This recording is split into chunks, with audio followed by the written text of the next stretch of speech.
ಈ ದಿನದ ಬ್ರಹ್ಮವಿದ್ಯಾ ಪಾಡ್ಕಾಸ್ಟ್ನಲ್ಲಿ ವಿಶೇಷವಾದ ಆಧ್ಯಾತ್ಮಿಕ ಪ್ರಶ್ನೆಗಳು ಇನ್ನೊಂದಷ್ಟು ಇವೆ.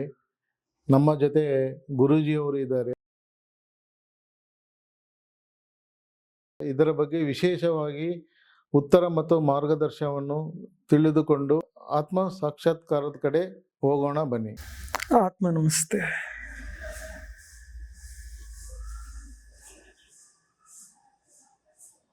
ಆತ್ಮ ಸೋದರ ಸೋದರಿಯರಿಗೆ, ಆಧ್ಯಾತ್ಮಿಕ ಮಿತ್ರರಿಗೆ ನನ್ನ ಆತ್ಮ ಪ್ರಣಾಮಗಳು. ಸ್ವಾಮಿ ಏನು ಹೇಳಿಸುವರೋ ಅದನ್ನೇ ನಾ ಹೇಳುತ್ತೇನೆ. ನಾವೆಲ್ಲ ಶ್ರದ್ಧಾಲೋಲರಾಗಿ ಕೇಳಿ ಆತ್ಮ ಸಾಕ್ಷಾತ್ಕಾರಕ್ಕಾಗಿ ಎಲ್ಲರೂ ಪ್ರಯತ್ನಿಸಬೇಕೆಂದು ಆಶಿಸುತ್ತೇನೆ. ನಾವೆಲ್ಲ ಪ್ರತಿಯೊಬ್ಬರೂ ಈ ಸೃಷ್ಟಿಯಲ್ಲಿ ಯಾವುದೋ ಒಂದು ಅತೀತವಾದಂಥ ಶಕ್ತಿ ಇದೆ.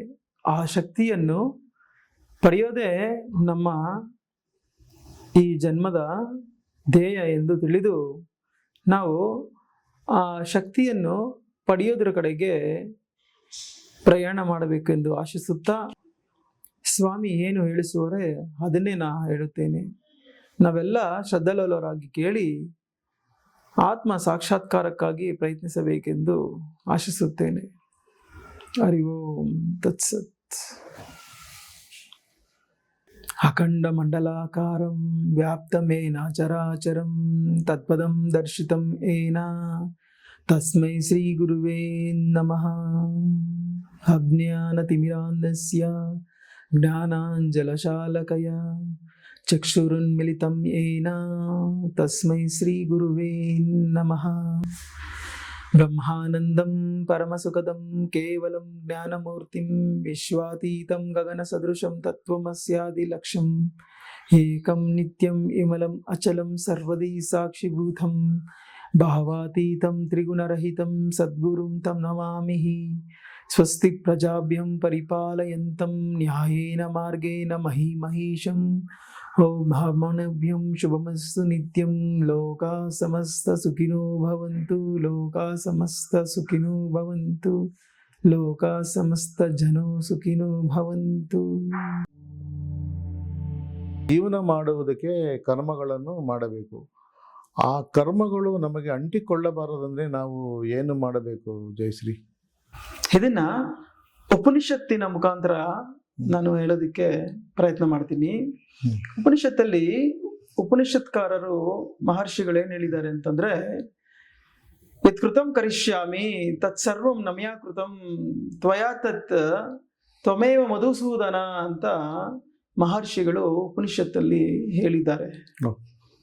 ಇದರ ಅರ್ಥ ಏನು ಅಂತಂದ್ರೆ, ಯತ್ ಕೃತಂ ಕರಿಷ್ಯಾಮಿ ಅಂದ್ರೆ ನಾನು ಹಿಂದೆ ಮಾಡಿರುವಂತಹದ್ದು ಮತ್ತೆ ಮುಂದೆ ಮಾಡುವಂತಹ ಎಲ್ಲ ಕರ್ಮಗಳು ತತ್ಸರ್ವಂ ಮಯಾ ಕೃತಂ ಅಂದ್ರೆ ಈ ಎಲ್ಲ ಕೆಲಸಗಳು ನನ್ನಿಂದ ಮಾಡಲ್ಪಟ್ಟಿದ್ದಲ್ಲ, ನಾನು ಸ್ವಯಂ ಆಗಿ ಮಾಡಿರುವಂಥದ್ದಲ್ಲ.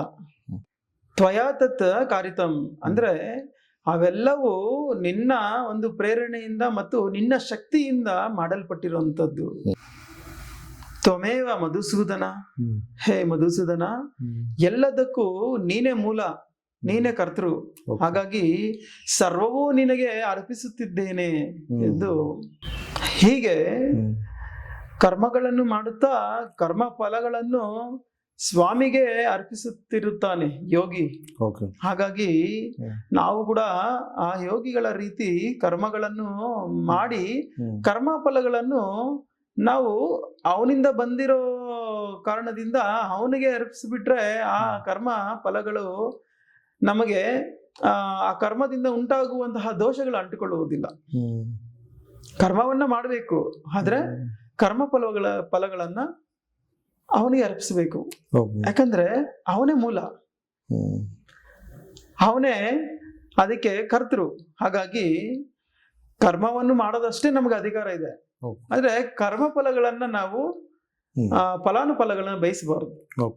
ಆದ್ರಿಂದ ಬರುವಂತಹ ಯಾವುದೇ ಆದ್ರೂ ಕೂಡ ಸರ್ವವೂ ನಿನಗೆ ಮಧುಸೂದನ ಅಂತೇಳಿ ಎಲ್ಲವೂ ನಾವು ಸ್ವಾಮಿಗೆ ಅರ್ಪಿಸಿಬಿಟ್ರೆ ನಾವು ಯೋಗಿಗಳ ಆಗ್ತೀವಿ. ಮತ್ತೆ ಯೋಗಿಗಳ ರೀತಿ ನಮಗೆ ಕರ್ಮಗಳನ್ನು ಮಾಡ್ತೀವಿ, ಆದ್ರೆ ಆ ಕರ್ಮ ದೋಷಗಳು ಅಂಟಿಕೊಳ್ಳೋದಿಲ್ಲ. ಇದೇ ರೀತಿ ಯೋಗಿಗಳು ಅವರು ಕರ್ಮಗಳನ್ನ ಮಾಡುತ್ತಾರೆ, ಆದ್ರೆ ಕರ್ಮ ಫಲಗಳನ್ನ ಅವರು ಬಯಸೋದಿಲ್ಲ. ಎಲ್ಲವೂ ಸರ್ವವೂ ನಿನಗೆ ಮಧುಸೂದನ ಅಂತೇಳಿ ಅರ್ಪಿಸ್ಬಿಡ್ತಾರೆ. ಹಾಗಾಗಿ ಯಾರಿಗಾದರೂ ಕರ್ಮ ಮಾಡೋ ಅಧಿಕಾರ ಇದೆ ಅಂತಂದ್ರೆ ಅದು ಯೋಗಿಗಳಿಗೆ ಮಾತ್ರ. ನಾವು ಯೋಗಿಗಳ ಹಾಗೆ ಕರ್ಮವನ್ನ ಮಾಡಬೇಕು. ಸ್ವಾಮಿ ಭಗವದ್ಗೀತೆಯಲ್ಲಿ ಅದನ್ನೇ ಹೇಳಿದ್ದಾರೆ, ಓ ಅರ್ಜುನ, ನೀನು ಯೋಗಿಯಾಗಿ ಕರ್ಮವನ್ನು ಮಾಡು, ಆ ಕರ್ಮ ದೋಷ ನಿನಗೆ ಅಂಟುವುದಿಲ್ಲ. ಕರ್ಮಗಳ ಮಾಡೋದಷ್ಟೇ ನಿನಗೆ ಅಧಿಕಾರ ಇದೆ, ಫಲಾನುಫಲಗಳು ಮಾತ್ರ ನೀನು ಬಯಸಬೇಡ.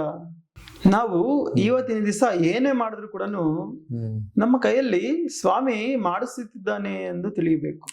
ನಾವು ಅದನ್ನ ನಾವು ಒಳ್ಳೆ ಕರ್ಮಗಳನ್ನ ಮಾಡ್ತಾ ಇದ್ರೆ ಸ್ವಾಮಿ ನಮ್ಮ ಕೈಯಲ್ಲಿ ಮಾಡಿಸ್ತಾನೆ ಇರ್ತಾನೆ. ಆದ್ರೆ ನಾವು ಆ ಕರ್ಮಗಳನ್ನ ಮಾಡಬೇಕು, ಆದ್ರೆ ನಾವು ಕರ್ಮ ಫಲಗಳನ್ನ ಬಯಸಬಾರದು. ಫಲ ಎನ್ನುವುದು ಪರಮೇಶ್ವರನು ಕೊಡುತ್ತಾನೆ.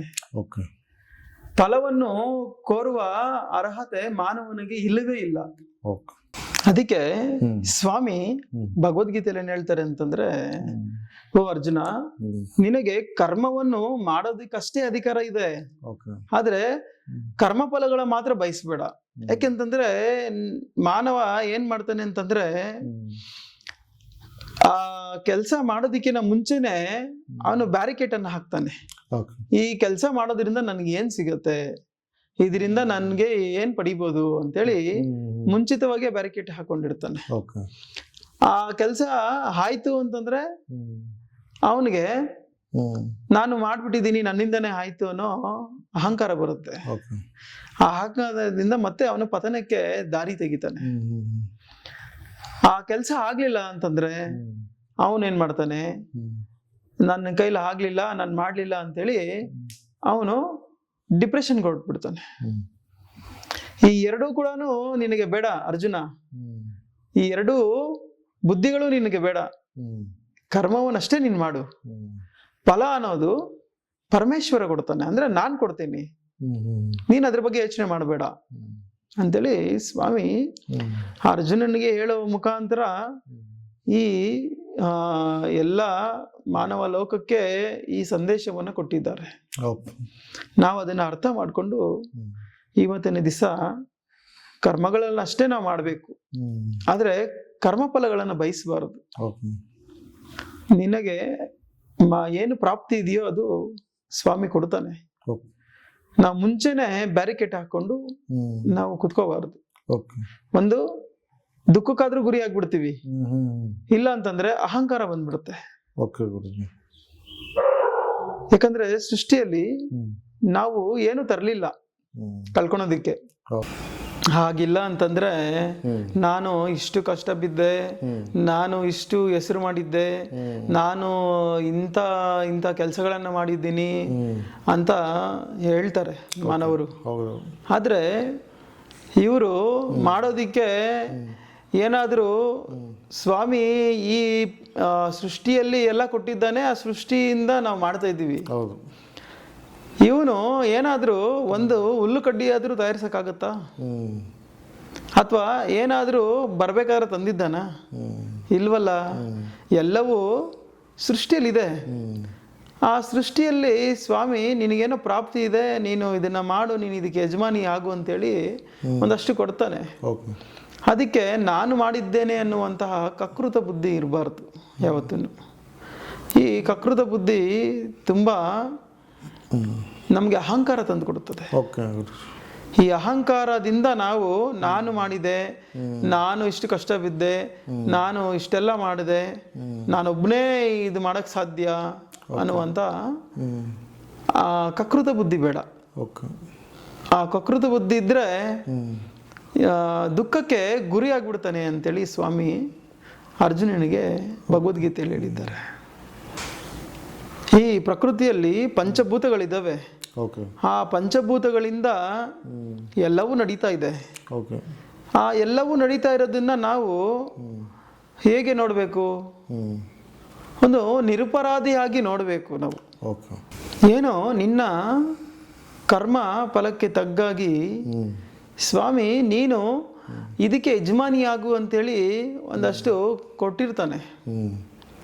ಅದನ್ನು ನಾವು ಅಹಂಕಾರ ಮಮಕಾರಗಳಿಲ್ಲದೆ, ಓಕೆ, ನಾವು ಕಕೃತ ಬುದ್ಧಿ ಇಲ್ಲದೆ ಅದನ್ನು ನಾವು ಒಳ್ಳೆ ಕರ್ಮಗಳಿಗೆ ಉಪಯೋಗಿಸ್ತಾ ಇದ್ದರೆ ಓಕೆ, ಸ್ವಾಮಿ ಇನ್ನ ಕೊಡ್ತಾನೆ ಇರ್ತಾನೆ. ಓಕೆ. ಅದನ್ನು ನಾವು ಸ್ವಾಮಿ ಕೊಟ್ಟಿರೋದನ್ನು ಸ್ವಾಮಿಗೆ ವಿನಿಯೋಗಿಸೋದನ್ನು ನಾವು ಕಲಿಬೇಕು. ಸ್ವಾಮಿ ಕೊಟ್ಟಿದ್ದಾನೆ ನಮಗೆ, ಆದರೆ ಸ್ವಾಮಿ ಕೊಟ್ಟಿರೋದನ್ನ ಸ್ವಾಮಿಗೆ ವಿನಿಯೋಗಿಸಿದ್ರೆ ನಾವು ಸತ್ವಗುಣ ಸಂಪನ್ನರಾಗ್ತೀವಿ, ಇಲ್ಲಾಂದರೆ ಅಹಂಕಾರ ಬರ್ತದೆ. ಹಾಗಾಗಿ ನಮ್ಮ ಹತ್ರ ಏನಾದರೂ ಇದೆ ಅಂತಂದರೆ ಸಮಾಜದಲ್ಲಿ ಸಮಾನವಾಗಿ ಹಂಚ್ಕೋಬೇಕು. ನಾವು ಸಮಾನವಾಗಿ ಹಂಚಿಕೊಂಡು ಅದನ್ನು ಹೋಗ್ತಾ ಇದ್ರೆ ಸ್ವಾಮಿ ಇನ್ನ ನಮಗೆ ಕೊಡ್ತಾನೆ ಇರ್ತಾನೆ.